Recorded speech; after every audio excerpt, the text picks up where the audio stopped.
গরমের দিনে দই বড়া খেতে কে না পছন্দ করে। তো আমি তনুশ্রী, আজকে আমি দই বড়া নিয়ে হাজির হয়েছি। আমার রেসিপিটি যদি আপনাদের ভালো লাগে তো একটু কমেন্ট করবেন, শেয়ার করে দেবেন। আমি বিউলির ডালকে 3 থেকে 4 ঘন্টা ভিজিয়ে রেখে দিয়েছিলাম। আর দই বড়ার সঙ্গে লাল চাটনি তো দরকারি, তাই তেঁতুলটাকে আমি অল্প একটুক্ষণ ভিজিয়ে রেখে দিয়ে কাঠটাকে বের করে নিয়েছিলাম। দেখুন, এবার এই বিউলির ডালটাতে আমি আদা লঙ্কা দিয়ে মিক্সিতে ভালো করে পেস্ট করে নিলাম।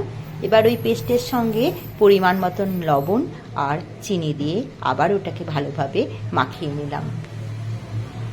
অনেকক্ষণ ধরে মাখাতে হবে। মাখিয়ে নেওয়ার পরে একটা জলে নিয়ে দেখতে হবে যে ওটা ফুলে উঠছে কিনা, ভেসে উঠছে কিনা। যদি ভেসে ওঠে তাহলে জানবেন ওটা হয়ে গেছে। দেখুন, এটা আমার ভেসে উঠলো, আগেরটা ওঠেনি। এবার ওইগুলোকে আমি যেমনভাবে বড়া বানাই সেরকমভাবে কড়াইয়ে তেল গরম করে বড়াগুলি আমি সুন্দরভাবে ভেজে নিলাম। অল্প আঁচে ভাজতে হবে, না হলে ভিতরটা কাঁচা থাকবে। আর এইদিকে আমি একটা বাটিতে লবণ আর চিনি দিয়ে জলটা ফুটতে দিয়েছিলাম। দুটো কাজই আমার একসঙ্গে চলছে। বড়াগুলো ভাজার সময় অল্প অল্প করে উল্টিয়ে দিতে হবে, তাহলে সব দিকই সুন্দরভাবে ভাজা হয়ে যাবে। এবার বড়াগুলি তুলে নিয়ে আমি রেখে দিচ্ছি। এবার যে গরম জল ফুটিয়ে রেখেছিলাম তার মধ্যে আমি, দেখুন বড়াগুলো কত সুন্দর ফুলে উঠেছিল, সেইগুলো আমি ভিতরে ভরে দিলাম জলের উপরে। তাহলে যে ফাঁপা জায়গাটা আছে তাতে জলটা ঢুকে যাবে। এবার খানিকক্ষণ 10 মিনিট রাখার পরে সেই জলগুলো আমি হাতের সাহায্যে চাপ দিয়ে জলটা বের করে দিলাম। আর যে তেঁতুলের কাঠটা আমি বের করে রেখেছিলাম তার সঙ্গে লবণ আর চিনি দিয়ে একটু লঙ্কা গুঁড়ি দিয়ে আমি সেটাকে চাটনি বানিয়ে নিলাম। আর ধনেপাতার সঙ্গে লেবু, লঙ্কা আর রসুন, আদা এগুলো দিয়ে আমি সুন্দরভাবে একটা পেস্ট বানিয়ে নিয়েছি।